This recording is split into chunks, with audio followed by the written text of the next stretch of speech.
طبیعت میری تھوڑی ناساز ہے، میں کوشش کروں گا اپنی بات آپ کو سمجھا سکوں۔ پہلے یہ آیت دیکھ لیں۔ اعوذ باللہ من الشیطان الرجیم فَإِذَا لَقِيتُمُ الَّذِينَ كَفَرُوا، پس جب تمہاری مٹ بھیڑ ہو جائے، لڑائی ہو جائے کافروں کے ساتھ، فَضَرْبَ الرِّقَابِ، تو ان کی خوب گردنیں مارو، یعنی انہیں قتل کرو، حتیٰ یہاں تک کہ اذا اسخنتموہم فشدوا الوثاق، جب تم ان کو گردنیں مار لو پھر انہیں اپنا قیدی بنا لو۔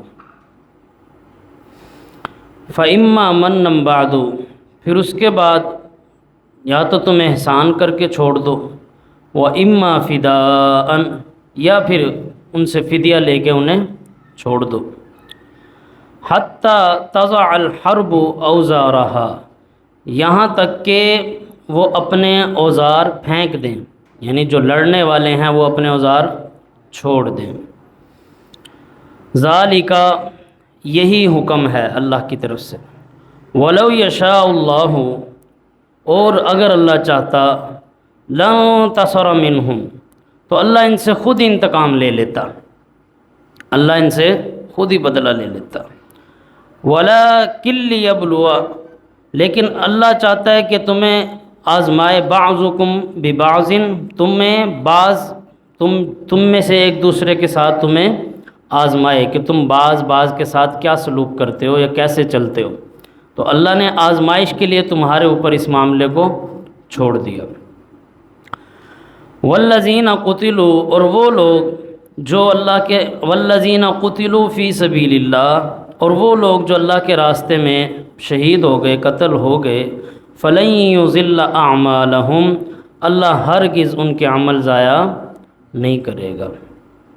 تو یہ آیت پچھلا جو ہم نے جتنے بھی سبق پڑھے ہیں ان میں سے بالکل منفرد ہے، الگ ہے، کیونکہ یہاں سے جنگ کی بات شروع ہو چکی ہے، جنگ کا تذکرہ۔ یہ آیت نازل ہوئی تھی دین اسلام کی پہلی جنگ غزوہ بدر سے بھی پہلے۔ اس میں اس کا حکم بتایا جا رہا ہے کہ جب جنگ ہوگی تو پھر تم نے کس طرح چلنا ہے، یعنی پھر اس میں لحاظ خیال نہیں ہوگا، جب تلوار سے تلوار ٹکرائے گی تو پھر تو تم نے یہ نہیں دیکھنا کہ کیا ہو رہا ہے، بس تم نے پھر گردنیں مارنی ہیں، قتل کرنا ہے۔ اب اس طرح مظلومیت کی زندگی گزارنے کی ضرورت نہیں ہے۔ اب بہت جو تم نے 10 سے 13 سال تک صبر و برداشت کرنا تھا وہ تم کر چکے۔ فَإِذَا لَقِيتُمُ الَّذِينَ كَفَرُوا فَضَرْبَ الرِّقَابِ، اب جب تمہاری لڑائی ہو کافروں کے ساتھ تو ان کی خوب گردنیں مارنی ہیں تم نے، یعنی یہاں گردن مارنے کی بات کی گئی ہے، یہ بھی نہیں کہا گیا کہ انہیں قتل کرو، کیونکہ یہاں اللہ رب العالمین لفظ میں شدت پیدا کر رہے ہیں کہ اب تم نے لحاظ خیال نہیں کرنا، جتنا تمہارے اوپر ظلم ہونا تھا ہو چکا، اب اسلام غالب آئے گا، دین اسلام کو غالب کیا جائے گا۔ ہر شخص کو یہ پتہ چل جائے کہ دین اسلام کے خلاف اگر وہ جائے گا تو اس کا کیا انجام ہوگا، کیونکہ اب خلافت قائم ہونے جا رہی تھی مدینہ میں، تو جب خلافت قائم ہوتی ہے تو پھر اس میں چونکہ چنا کے اگر مگر ان چیزوں کی باتیں نہیں چلتی، بلکہ ایک سٹیٹمنٹ دی جاتی ہے کہ اس کے مطابق چلنا ہے۔ تو فرمایا حتیٰ اذا اسخنتموہم فشدوا الوثاق، جب تم ان سے جنگ لڑ لو تو پھر اس کے بعد انہیں قیدی بنا لو، مضبوطی سے پکڑ کے رکھو، ایسا قیدی بناؤ کہ پھر یہ تمہارے ہاتھوں سے نکلے نا۔ فَإِمَّا مَنًّا بَعْدُ وَإِمَّا فِدَاءً، اس کے بعد یا تو تم انہیں احسان کر کے چھوڑ دو یا ان سے فدیہ لے لو، لیکن یہ بات بعد میں ہے، اور یہ جو آگے آیا ہے نا حتیٰ تضع الحرب اوزارها، یہاں تک کہ وہ اپنے اوزار ڈال دیں جنگ کے، یعنی کفر کی کمر ٹوٹ جائے اور ہمیں واضح نظر آ جائے کہ کفر اس وقت بالکل شکست خور ہو چکا ہے، اب اس میں اٹھنے کی ہمت نہیں ہے، تب یہ پیچھے والی بات ہے کہ فَإِمَّا مَنًّا بَعْدُ وَإِمَّا فِدَاءً، کہ اب تم ایسا کر سکتے ہو کہ جب تمہیں نظر آ رہا ہے کہ اب ہم اگر ان قیدیوں کو چھوڑ بھی دیں جو ہم نے جنگ میں پکڑے ہیں تو دوبارہ سے یہ حملہ کرنے کی طاقت نہیں رکھتے اور دوبارہ سے یہ ہم پہ حملہ کر بھی نہیں سکتے۔ اگر یہ یقین ہو پھر تمہاری مرضی ہے کہ تم انہیں احسان کر کے چھوڑ دو یا پھر ان سے فدیہ لے کے انہیں چھوڑ دو۔ تو یہ غزوہ بدر کے بارے میں نازل ہوئی تھی۔ تو 70 تو سردار غزوہ بدر میں مسلمانوں نے قتل کر دیے تھے، مکہ کے جو بڑے بڑے سردار تھے۔ 313 مسلمان، دوسری طرف 1000 کافروں کا لشکر تھا۔ یہ پہلا اسلام کا غزوہ تھا۔ چھوٹے چھوٹے مارکے اس سے پہلے بھی ہوئے ہیں، لیکن جو غزوہ محمد الرسول اللہ صلی اللہ علیہ وسلم کے ساتھ مل کے لڑا گیا ہے، غزوہ کہتے ہیں اس کو ہیں جس میں محمد الرسول اللہ صلی اللہ علیہ وسلم خود شامل ہوں۔ تو جو آپ صلی اللہ علیہ وسلم نے غزوہ لڑا ہے اس میں سب سے پہلا غزوہ بدر ہی تھا، جس میں 313 مسلمان تھے۔ کسی کے پاس تلوار تھی تو زرہ نہیں تھی، زرہ تھی تو تلوار نہیں تھی، کسی کے پاس گھوڑا ہے کسی کے پاس نہیں ہے، کوئی بوڑھا ہے کوئی جوان ہے، یعنی سارے رلا ملا کے بمشکل سے وہ 313 تھے، اور دوسری طرف 1000 کفار کا لشکر۔ تو جب یہ جنگ ہوئی تو اللہ رب العالمین نے مسلمانوں کو فتح دی، اور ان کے 70 سردار جو قتل ہوئے اور 70 سردار جو قیدی بنا لیے گئے، 70 جو کفار تھے ان کو قیدی بنا لیا گیا۔ ان قیدیوں کے بارے میں بھی اللہ یہی فرما رہا ہے، یہ پہلے سے اللہ نے آیت نازل کر دی تھی کہ تم چاہو تو احسان کر کے چھوڑ دو یا فدیہ لے کے چھوڑ دو، لیکن اللہ نے آگے ساتھ یہ بھی واضح کیا تھا حتی تضع الحرب اوزارہا، یہاں تک کہ وہ اپنے ہتھیار ڈال دیں، کفر مان لے یہ کہ میں شکست کھا گیا، اب میں جنگ نہیں لڑوں گا، میرے اندر ہمت نہیں ہے، اور تمہیں بھی نظر آ رہا ہو کہ اب ان کے اندر اٹھنے کی ہمت نہیں ہے، پھر تم ان کے ساتھ یہ معاملہ کر سکتے ہو۔ لیکن ہوا کیا کہ جب بدر کے قیدی قید کیے گئے 70 قیدی، تو آپ صلی اللہ علیہ وسلم کا اور حضرت ابو بکر صدیق رضی اللہ عنہ کا موقف یہ تھا کہ ان کو چھوڑ دیتے ہیں، لیکن عمر بن خطاب رضی اللہ عنہ نے کہا نہیں، یہ دوبارہ کھڑے ہو جائیں گے اور یہ قتال کریں گے، ظاہر سی بات ہے ان کو نہ چھوڑو، انہیں قتل کر دو۔ آپ صلی اللہ علیہ وسلم نے، حضرت ابو بکر صدیق رضی اللہ عنہ بھی سینئر ہیں عمر بن خطاب سے، اور آپ صلی اللہ علیہ وسلم تو ہیں ہی پوری کائنات کے سینئر، تو آپ صلی اللہ علیہ وسلم نے چھوڑ دیا۔ تو اللہ رب العالمین نے ایک اور مقام پر قرآن مجید میں فرمایا کہ آپ صلی اللہ علیہ وسلم کو اللہ رب العالمین فرما رہے ہیں کہ آپ نے یہ جو کیا ہے ان کو چھوڑ دیا، کیا آپ دنیا کو بہتر سمجھ رہے ہیں، دنیا کو اپنے اوپر غالب کر رہے ہیں، جبکہ اللہ کے ہاں آخرت زیادہ بہتر ہے۔ اور پھر اللہ رب العالمین نے مزید اس آیت میں سختی کرتے ہوئے یہاں تک الفاظ کہے ہیں کہ اگر اللہ نے یہ آیات نازل نہ کی ہوتی جو آج ہم پڑھ رہے ہیں، اللہ نے اس کا ذکر کیا کہ اگر اللہ نے پہلے یہ گنجائش کی بات نہ رکھی ہوتی کہ فَإِمَّا مَنًّا بَعْدُ وَإِمَّا فِدَاءً، کہ یا تو تم انہیں احسان کر کے چھوڑ دو یا فدیہ لے کے، اگر یہ بات پہلے نہ ہوئی ہوتی تو اللہ فرماتا ہے کہ ہم بہت بڑا عذاب بھیجتے تمہارے اوپر۔ آپ صلی اللہ علیہ وسلم اور ابو بکر صدیق رضی اللہ عنہ کو کہہ رہے ہیں کہ اگر یہ آیات نازل نہ ہوتی تو اللہ تم پر بہت بڑا عذاب بھیج دیتا۔ تو لیکن اللہ رب العالمین نے پہلے یہ بات کی تھی، تو غزوہ بھی پہلا تھا مسلمانوں کا، تو لہٰذا انہیں چھوڑ دیا گیا۔ تو اللہ رب العالمین نے اس معاملے میں اتنی سختی کی ہے، تو فرمایا فَإِمَّا مَنًّا بَعْدُ وَإِمَّا فِدَاءً، یا تو ان پر احسان کر کے انہیں چھوڑ دو یا ان سے فدیہ لے کے، یعنی کچھ رقم لے کے کچھ مال لے کے تم انہیں چھوڑ دو۔ حَتَّى تَضَعَ الْحَرْبُ أَوْزَارَهَا، یہاں تک کہ وہ اپنے اوزار ڈال دیں، اپنے ہتھیار پھینک دیں، چھوڑ دیں وہ جنگ، وہ کہیں کہ ہم ختم ہیں۔ آج مسلمانوں کا حال دیکھ لو، آج جو مسلمان شکست خور ہیں اس کی سب سے بڑی وجہ یہی ہے کہ وہ قرآن پہ ہی عمل نہیں کرتے۔ آج مسلمان مغلوب ہیں بہت، 1.25 ارب ہونے کے باوجود کوئی ان کا روب نہیں ہے، کوئی ان کا دبدبہ نہیں ہے، کوئی اسلام غالب نہیں ہے، کہیں آپ خلافت نہیں دکھا سکتے، کہیں خلافت قائم نہیں ہے۔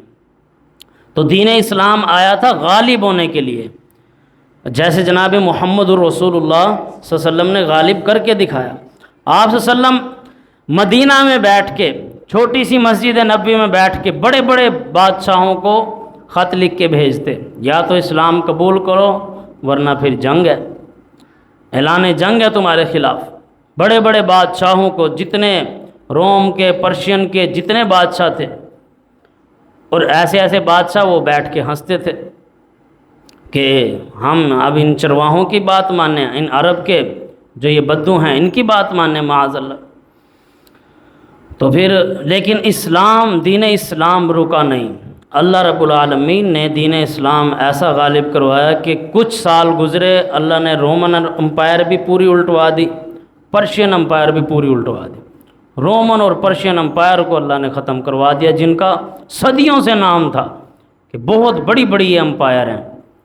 تو اللہ نے انہی عربوں کے ہاتھوں، جو اللہ کے قرآن کو لے کر اٹھے تھے، اور کوئی ان کے پاس خاص علم نہیں تھا، یا شعر و شاعری کا ذوق رکھتے تھے اس کے، یا پھر انہیں مرنا مارنا آتا تھا، اور کچھ نہیں آتا تھا عربوں کو، سخت ماحول میں رہنے والے، مرنا مارنا آتا ہے یا پھر شاعری کا ذوق و شوق، بس اس کے علاوہ کچھ نہیں۔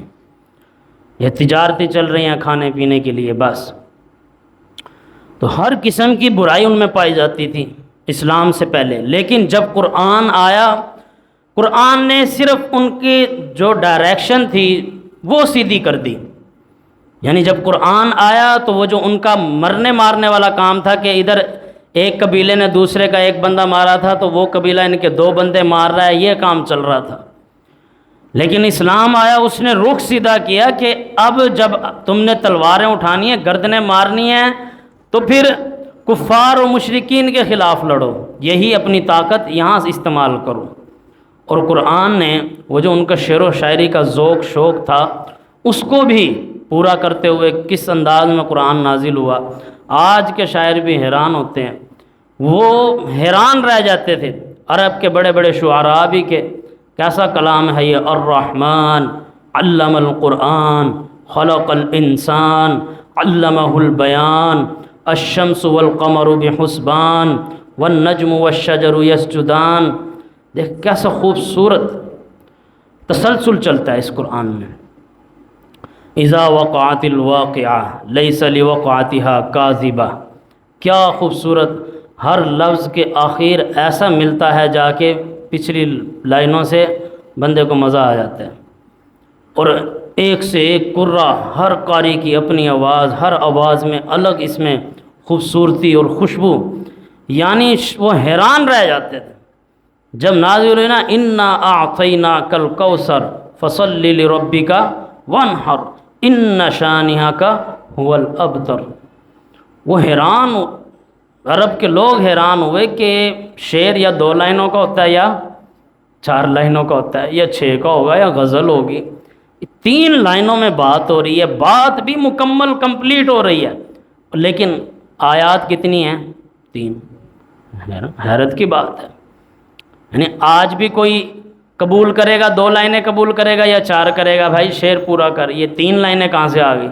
ایک قرآن نے کہا، قرآن اللہ کی کتاب ہے، یہ جو چاہے وہ اللہ کا کلام ہے، اس نے 3 آیتوں میں بات مکمل کر دی۔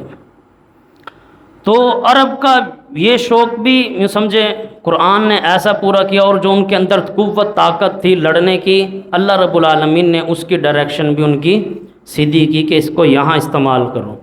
پھر جب وہ ڈائریکشن سیدھی ہوئی تو 313 نے 1000 کو اکھاڑ مارا، سمجھ رہے ہو؟ تو اللہ فرما رہا ہے چھوڑنا ان کو تب تھا، اللہ نے اس دوسرے مقام پہ اس لیے سختی سے کہا کہ اللہ نے فرمایا چھوڑنا تو ان کو تب تھا جب یہ بالکل ہتھیار ڈال دیتے، شکست خور ہو جاتے۔ لیکن محمد الرسول اللہ صلی اللہ علیہ وسلم نے اجتہاد کیا، آپ صلی اللہ علیہ وسلم کا اجتہاد، اس پہ بھی آپ کو نیکی ہے۔ تو ایک کوئی عالم بھی اجتہاد کرتا ہے تو اس کو نیکی ملتی ہے، چاہے وہ اجتہاد غلط ہی کیوں نہ ہو۔ اگر اجتہاد صحیح ہوگا تو 2 نیکیاں، اگر اجتہاد غلط ہوگا تو 1 نیکی ہر حال میں۔ اجتہاد تب کیا جاتا ہے جب قرآن و حدیث سے کوئی واضح دلیل نہیں ہے، تو اس کے بعد اجتہاد کی طرف انسان جاتا ہے۔ تو فرمایا ذالک، اللہ کی طرف سے تمہارے لیے یہی حکم ہے۔ ولو یشاء اللہ، آگے فرمایا اگر اللہ چاہتا لن تصر منہم، اللہ ان سے خود انتقام لے لیتا۔ اللہ کے لیے کوئی مشکل تھا؟ اللہ نے ایک کن کہنا تھا اور سارے کافر غائب ہو جاتے۔ آج سیلاب میں نہیں جا رہے، اللہ ایک پانی کا ریلا بھیج دیتا۔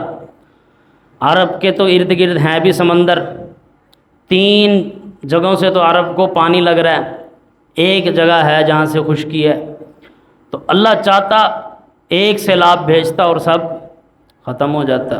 تو اللہ فرما رہا ہے اگر ہم چاہتے تو ہم خود انتقام لے لیتے، اللہ کو کسی کی ضرورت نہیں ہے۔ لیکن اللہ نے وجہ بتائی، وَلَٰكِن لِّيَبْلُوَ بَعْضَكُم بِبَعْضٍ، اللہ چاہتا ہے تمہیں آزمائے، بعض کے ذریعے سے بعض کو آزمائے۔ اللہ تمہاری آزمائش کے لیے تم پر یہ وقت لائے گا۔ پھر اللہ نے فرمایا وَالَّذِينَ قُتِلُوا فِي سَبِيلِ اللَّهِ، اور وہ لوگ جو اللہ کے راستے میں قتال کرتے ہیں، فَلَن يُضِلَّ أَعْمَالَهُمْ، اللہ ان کے عمل ضائع نہیں کرے گا۔